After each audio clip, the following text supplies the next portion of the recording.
Hey everyone, back again with another Mario Kart ranking. This time around, I wanted to get to Double Dash. It's the most recent Mario Kart I've been playing. I've become familiar with it, and I thought, hey, let's just get this one done with.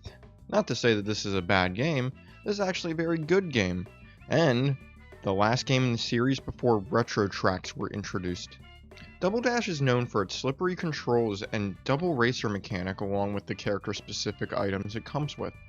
A lot of people either praise or complain about this game for being too chaotic, but if you want my opinion, I say that I love this game, and it honestly might be a top 3 or 4 in the series for me. But what about the tracks?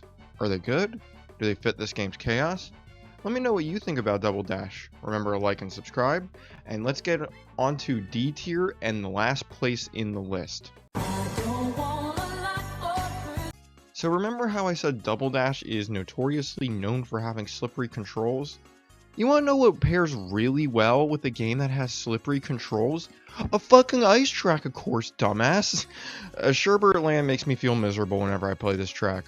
The tight caverns, windy roads, and stupid obstacles are all annoying to deal with, and it's so uncomfortable to play this track because it's the only one that feels this way. So it's not like other tracks can help you with muscle memory or get used to it, since like I said, this is the only track that plays like this. The freezies are super annoying, and their gimmick of actually freezing you in place sucks. I much prefer how it's done in Mario Kart 8 with how they just make you spin out. The Shy Guys skating are fine obstacles alone, but when paired with all the holes and cracks in the ice that you can fall through, it just feels like ramped up difficulty for no reason. And like I said earlier about tight spaces, there's this cavern that just has a random ice column in the middle for no reason. And maybe if it did what Grumble Volcano did for its split path mechanic, I'd be more okay with it. But it just feels like there's something there to add to the cavern. I don't know, I'm just not a fan of ice tracks in general, and I think I stated that pretty clearly in my 64 ranking. I don't like sand. Here's the course everyone usually puts last. Dry Desert has some redeeming qualities that prevent it from being last place, mainly the tornado gimmick. The tornado traveling throughout 2 different parts of the track is very fun to deal with and adds some nice variety to an otherwise bland desert course. I mean, think about it. It could have either not been there, or they could have just had it stand in one place that you just drive around, but it's a constant moving obstacle that adds a lot more to the course. However, this track has quite a bit of dead space, mainly at the beginning and ending stretch of the track, and it was unfortunately something that Mario Kart 8 also did not fix for some reason. But staying in this game, I just find this track to be very boring. The big pit in the middle with the Sarlacc plant doesn't really do much for me since it's so easily avoidable, and the hill section with the spiky guys is way too easy to dodge and feels more like set dressing than obstacles without the tricking system. I don't know why it's so hard for Mario Kart games to have interesting desert courses, but unless it's set in like a town or you have a set piece like a pyramid in it, I guess it just can't help but be boring by design. And that's all of D tier. Yep, just 2 courses in D tier. Time for C tier, where these are the tracks that are okay and I don't mind playing on. There's honestly nothing wrong with this track. It's a perfectly fine Mario circuit with all the usual stuff like pipe tunnels, Goombas, piranha plants, and a chain chomp. But I feel like the faster pace and more chaotic nature of this game doesn't really suit this track's layout. There's just, like Dry Desert, there's a lot of dead space at the beginning of it, and it makes me wish that the giant grass section around the chain chomp was condensed or like the walls were closer to the track. Mario Raceway in the 64 game also had this problem with its giant sandpit near the end, and the issue is also present here in this circuit. Also, without the tricking system, the bumps at the end feel really pointless being here and more annoying, but I guess I could say that I'm happy it makes avoiding the Goombas a lot more difficult. I don't know. After a good starter course like Luigi's Circuit in this game, I was expecting more from this game's Mario Circuit, and I guess I can say I feel underwhelmed with what we were given to race on. I might be missing something, but I don't really get the love for Yoshi's Circuit. Like, wow, it's a course in the shape of a Yoshi? How cool. This track is just really empty, besides one Piranha Plant obstacle that had a very easy to dodge curve, two shortcuts, one of which is not worth going for because of how difficult it is, and a helicopter in the background that doesn't even affect the race. I will give it props though that the very restrictive track design does work surprisingly well. It actually is a bit fun to race on a Yoshi, but it just doesn't have enough going for it to make me rank it any higher, which, you know, I do feel bad about because this is some people's favorite track. Yet again, this isn't their ranking, it's mine. But at least it's not the worst Yoshi themed track. That one came in the next game, which I'll get to soon enough. And that was C tier. Again, only 2 courses. Time for B tier, which are the courses I find genuinely fun and really like racing on. I do like Peach Beach and find it a lot of fun to race on, but after looking through all of the other tracks that this game has to offer, I unfortunately can't put it any higher on this list. It's just a simple track really, just making a loop around a beach. You have a split path near the beginning of the sandy beach part, and which has a secret double item box spawn, which we do see quite a bit of in this game. But it unfortunately, like most of these quote-unquote shortcuts, just takes longer than going the normal way. I will say the Cataquacks are very fun enemies to avoid with how relentless they seem, and if you're not fast enough or you have slow acceleration, good luck keeping up if you get hit by them. There's just unfortunately not a lot to say about this track as well, so I'm going to throw in 2 fun facts. Fun fact 1, you can see Daisy's Cruiser in the background while you're on the beach, and fun fact 2, this is where the ending ceremonies take place after you finished racing on a cup. It's also a nice nod to Mario Sunshine in the fact it's based on Isle Delfino. Oh my god! Now I didn't realize this until I was making this video, but apparently this course is very divisive. People either put this as one of their favorite or least favorite tracks in the game. So I guess I'm going to be a fence sitter by putting Wario Coliseum in the lower middle half of the list. My main gripe with this course is that the actual Coliseum setting of the track is all in the background, while the actual track is this weird cage thing that reminds me of the motorcycle competition we see in the Simpsons movie. The track's also very long, but to compensate for that, thankfully Nintendo decided to add 2 laps. And 2 laps was enough, because if it was 3, this might have been lower than Dry Desert, and would have reminded me way too much of Wario Stadium from Mario Kart and N64. There's also just not anything really memorable about this track other than the giant jump at the end. And outside of that, if I can't remember anything interesting about the track, then that just kind of speaks to its quality. Which is a shame, because I feel like this track could be so much better if there was more variety in the course with either some extra enemies, some more obstacles, or just getting outside the cage aesthetic.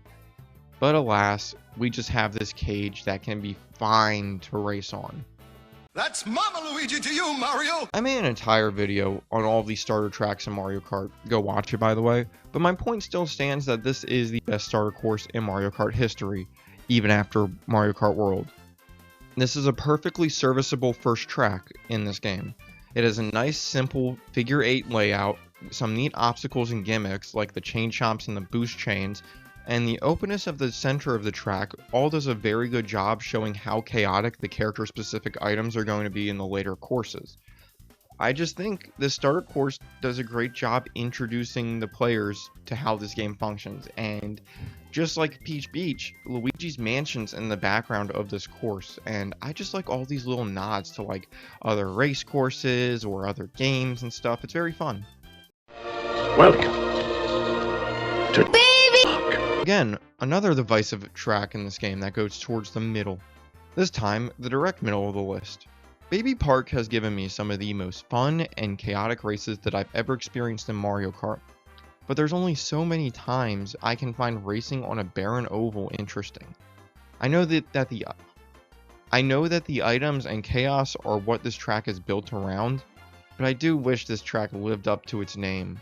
Similar to Water Park and Mario Kart 8, I would have preferred a track of us going around a theme park on roller coasters and other rides with all the items, but my philosophy when it comes to rankings and reviews is to judge what I am given and not what I think we could have had. That's a really bad way of explaining it, but if I ever make another review or ranking, I'll explain it more. But looking at the baby park that we got, this is a racetrack that is very fun with friends and utterly mindless when alone, which is why it's going right smack dab in the middle of the list. It's still the best version of this track in the series, don't get me wrong, and that's solely due to the character-specific items. In my opinion, 12 racers are no match for giant shells and bananas. Before this lag causes me to jump off a bridge. Mushroom Bridge is a weird course for me. On one hand, it's a really fun traffic course with a lot of tight turns and unexpected chaos, something I love when it comes to courses, but on the other hand, I have a personal vendetta against it. See, when I was first playing this game, I was trying to unlock the special cup in this game. I was really bad with the controls, and I constantly have to keep replaying the flower cup, and it got to a point where I was so sick of Mushroom Bridge that I never wanted to play it again. Putting all of that aside, however, and focusing on the actual track itself, it's really fun. The different type of cars, like the bomb car and Wiggler bus, make the track more dynamic to avoid than a course like Shroom Ridge, that only has standard cars.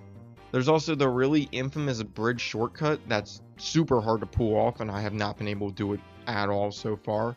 And there's also another shortcut near the beginning of the track that, yes, does take longer than going the normal way, but also rewards you with a double item box. Not my favorite traffic course, but one of the better ones in the series. And that's all B tier. Time to get the A tier, which is the really inventive courses that I would choose to race on any day. You're gonna need a bigger boat. Daisy Cruiser is one of my favorite courses in the series, but I have to say that its original iteration is in a weird spot for me. It's still a banger track, don't get me wrong. I think the pool being an actual obstacle you have to avoid in the underwater area with clams now being a cargo hold, and it's just fun. It's great, and I think it fits in with the ship's theme, and it also adds some more danger on a course that really doesn't have much outside of those sliding tables. There's also these weird little floaty things you bump into near the end, and I just think it's a nice little touch. They don't really do much, but I think they're nice to have there. Other than all of that, you still have the tables moving along with the ship and going back to the pool. It is a change I wish never happened. Like, I think I do prefer when Mario Kart tracks are more hazardous. Like, I get the whole point of Mario Kart is that the point of the races are supposed to be up to the character's skill level, their item management, and all that, but I like it when these courses throw in extra obstacles that challenge you to also pay attention to your surroundings. So I still haven't played Mario Kart World, but compared to the Mario Kart 7 version, the original version of Dino Dino Jungle is still pretty much the same, other than the lack of gliding. This track is also a lot more dangerous than I remember. I always have a hard time staying on the wooden bridges, and the Noshi is a really fun dinosaur obstacle. I mean, I'm a huge dinosaur guy. I love Jurassic Park and stuff, so this track is also placed a little higher due to personal bias. But the slippery controls combined with the rocky terrain and tight turns make this a fun course that can reward skill a lot. And on the wooden bridges, the best path with the boost is also the most narrow and hardest to stay on, so yet again, risk reward. I like that. I think an underrated part of this track, in my opinion, is the geysers in the cave. I never really see a lot of people talk about them, and I don't remember if they're an actual obstacle in Mario Kart 7 or not. It's just really fun to see like other racers just driving along and then get launched up just because they couldn't turn left or right. And there's also the random shortcut in the cave as well, where you can like jump across a little wooden ramp onto the other side and skip the geysers, but I don't think I've ever seen anyone use it. Driving in my car right after a beer. Mushroom City is genuinely one of my favorite courses in this series, and I'm so upset that it hasn't been brought back yet. And hot take, this is probably the best traffic course in the series. I just love how much this course acts like a real city, with all the intersections allowing you to take up your own path through the city. Like, you know, at the very first right, you can keep going straight and then take the next right, and all these different paths and like turns and intersections you all lead to the same place, but it's fun to have like a track that adds so much unpredictability and variety that you're almost never racing on the same path twice. I also think that all the different cars we saw from Mushroom Bridge still keep up the same amount of chaos and variety we saw earlier in Mushroom Bridge, that course. I also think the night theming works way better than the daytime theme. There's also this like random hole near the end of the track that doesn't really serve much of a purpose, but it's kind of funny to watch someone not paying attention just fall into the void. I will say that careful being a lightweight racer though, because this course is not fun, and if you're bumped you will be slammed into walls or cars, and it's very fun. This course is just the right amount of chaos while mixed with being fair.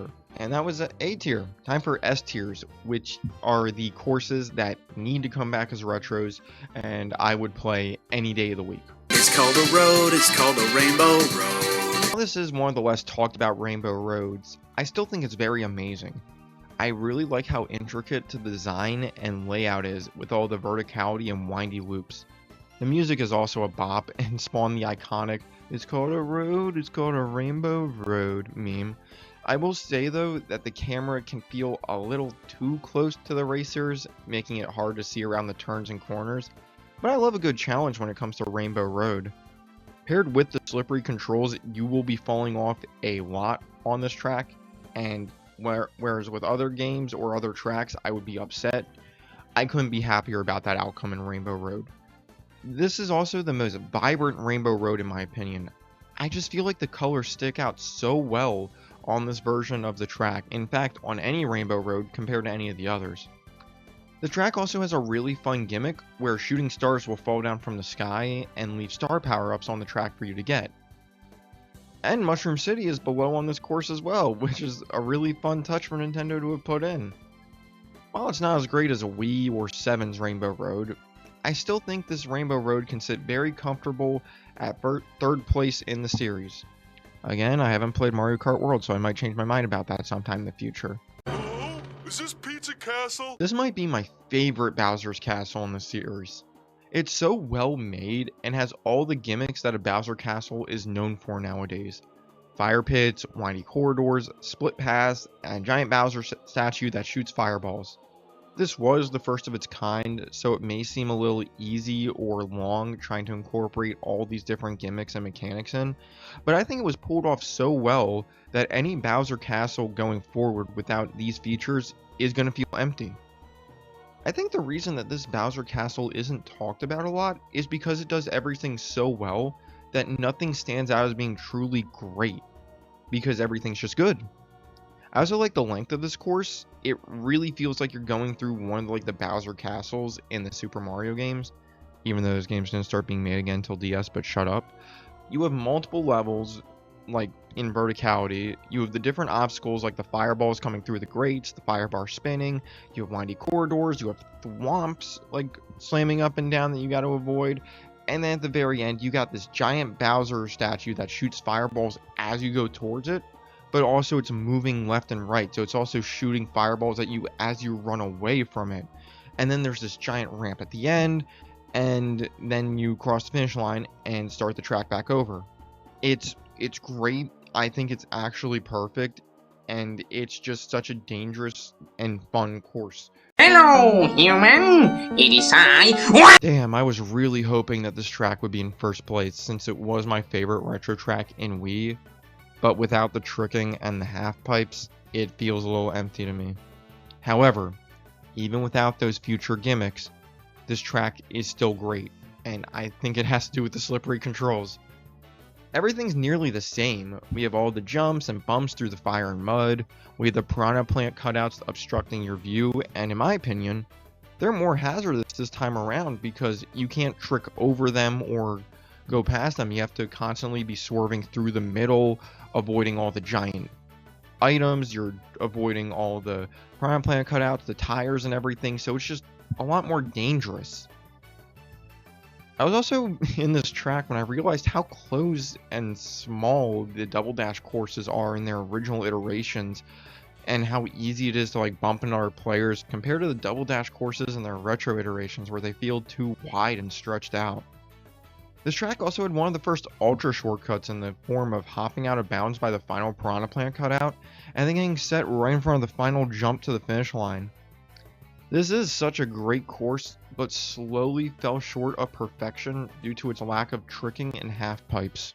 I'm all jacked up on Mountain Dew! I guess the top 2 spots from Wii are swapping places because unlike Waluigi Stadium, DK Mountain's actually better in its original glory. And yes, it's due to slippery controls. I know I've been talking about the controls a bit more, but I really think they're elevating these top tracks. DK Mountain feels so much more dangerous, especially around the caverns in the mountain. This entire course feels like a death trap, from bouncing up and down on the rocks to slurving along the grassy section, avoiding the rolling boulders, and trying not to fall off the map into the holes in the bouncy bridge. This track is so good with so many different moving parts and some killer music. It's a fun yet dangerous challenge that makes me wish that this and Dino Dino Jungle got their track placement swapped in the game, because DK Mountain feels a lot harder and more deserving of the Special Cup than Dino Dino Jungle does. Also, this track introduced us to the iconic barrel cannon that would be used in so many other beloved tracks.